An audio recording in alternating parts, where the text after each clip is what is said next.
As Stephen said, Arnie has been absolutely pivotal in the building of Demos. He was there before I was there. He was there in the initial conversations, the idea, the dream that said we need a voice, we need a progressive think tank to combat the Heritage Foundation and the Cato Institute, and how come there aren't voices on the other side? And Arnie and Stephen and Charlie and others said, we can heed that call, we can make that happen. But we're not just awarding Arnie Miller for what he has done for Demos. Arnie Miller has been an anchor for the progressive community, for the nonprofit community, and for government, good, proactive, effective government for literally 50 years. Arnie started in the 1960s as a civil rights advocate and a peace activist who worked for Eugene McCarthy and Allard Lowenstein, and in fact ran himself for Congress. Then he went into public service, into government service, as the director of the Office of Presidential Personnel in the Carter administration. There, he helped to recruit the best and the brightest with a twist. It was the most diverse group in terms of race and gender that the White House had ever seen by a long shot.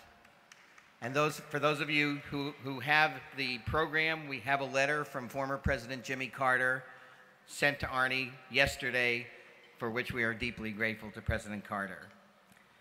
After serving in the White House, he came out of the administration and took his experience and his Rolodex not to cash in, but to create and found Isaacson Miller, which for the last 30 years has been the leading search firm in the nonprofit community.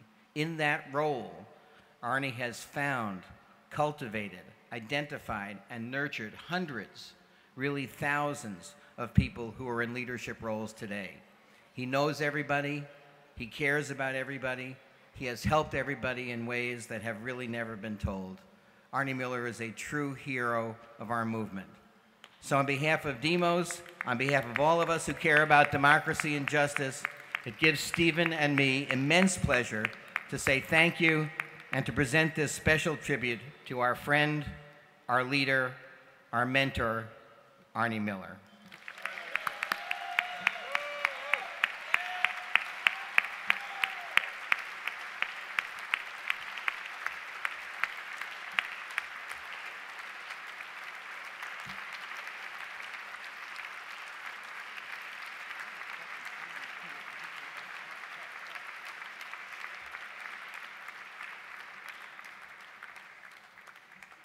I just said to Stephen, who the hell can say anything after all of these words?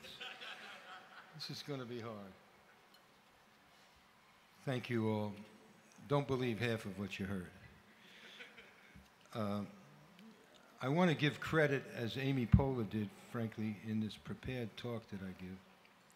First, where the credit belongs.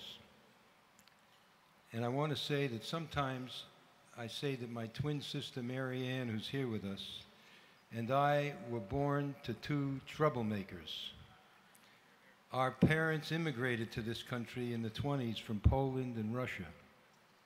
Mother came with her parents and 8 brothers and sisters.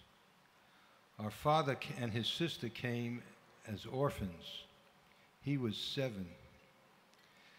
By the time he was 15, he was homeless, sleeping on subway cars and in union halls in New York City. They were both union organizers. Mother was a finisher, sewing hems on buttons on dresses in sweatshops in Manhattan. She walked countless picket lines organizing fellow workers for the ILGWU. It gets better. Father was frequently arrested as he worked to organize dock workers in Red Hook in Brooklyn, cab drivers in Manhattan, and pharmacy workers across the city. He helped Leon Davis organize the first local 1199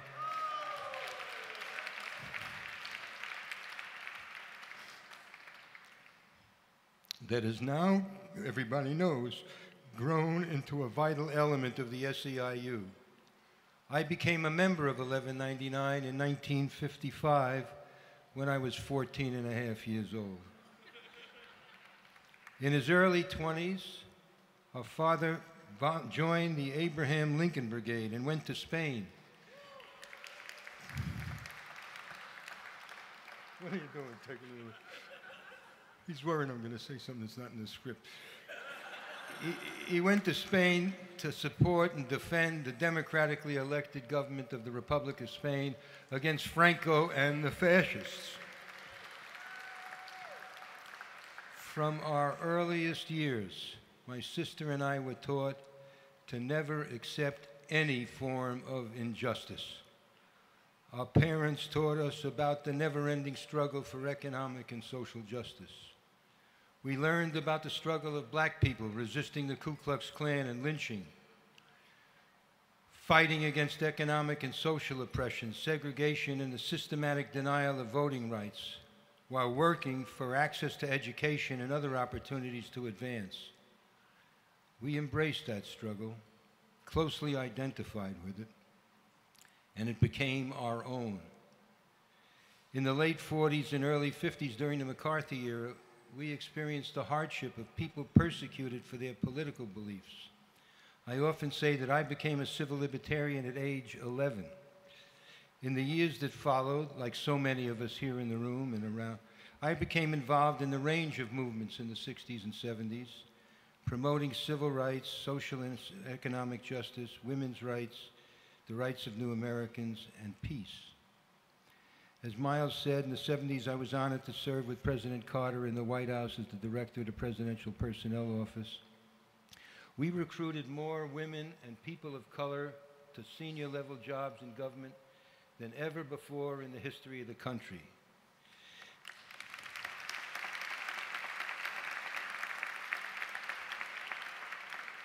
And for the past 30 years, I've worked, as Miles said, to help many of the organizations promoting these causes by recruiting effective and diverse senior leadership. And now I'm inundated with emails from them every day, and many of them including Color of Change. Where is he? Thank you for your... I'm proud to be one of your 1 million members. I've worked with many excellent people along the way, but very few experiences have been more rewarding than the work I was able to do 14 years ago with Charlie Halpern, Stephen Hines, and others to organize Demos. We wanted an organization deeply committed to democracy and social and economic justice. And we wanted one that would do more than just develop the rhetoric for the next presidential campaign.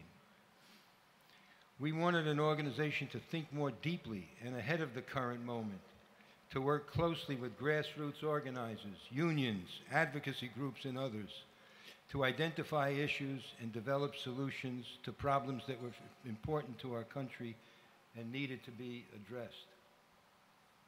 And look what's happened. Under the truly outstanding leadership of Stephen Hines, Miles Rappaport, and others, a terrific young and diverse staff of people from all over the country has been assembled. An excellent body of work has been produced. Alliance has been formed, and results have been achieved on critical issues. You've heard enough before about a lot of that. Before almost anyone else was talking about it, Tammy Drought, Heather McGee, and their teams raised the issue of predatory credit card practices and helped Elizabeth Warren create the Consumer Federation. Create the Consumer Federation Protection Bureau. Makes you feel like you can't handle anything. They warned about burgeoning student debt and college costs, which are now choking 40 million young people and cutting off their future. And now Demos is aiming at the issue of low-wage work, where so many people are trying and often failing to make ends meet after working 40 and 50 hours a week in low-wage, no-benefit jobs, supposedly covered by the shameful minimum wage. Brenda Wright and her excellent team have been working with others across the country for the protection of voting rights. The results are truly amazing. Over the last several years, because of their work, 2 million poor people, working people, black and Latino people have been afforded their constitutional rights and enabled to register and vote. 2 million people.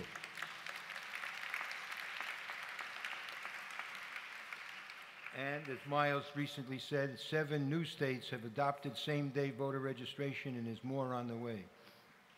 Lou Daley and his team are working with people across the country and around the world to develop a new formula for evaluating progress to replace GDP, gross domestic product, with its singular focus on growth and profits.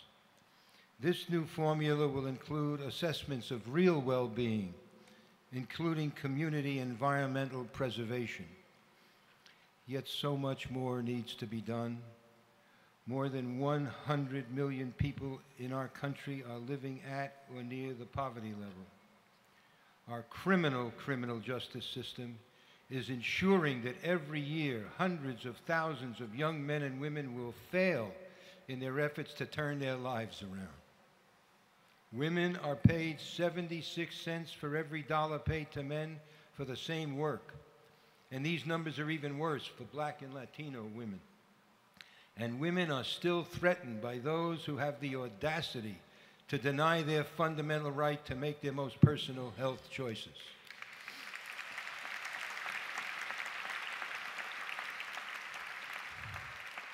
Meanwhile, there are billionaires spending tens of millions of dollars a year to systematically deny people their constitutional right to vote in order to protect their scandalous tax havens and outrageously excessive salaries and profits, while at the same time funding groups working to dismantle our Social Security system. Now, I have a dilemma here, and I'm going to say what members of the staff have told me to say. We will fight these bastards.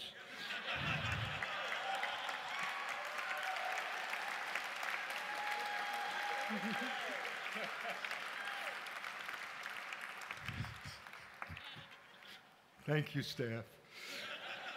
We will continue to fight for what we know is right. So much more needs to be done. With Demos and so many others in this room and around the country, we will continue. We will all carry on. Thank you.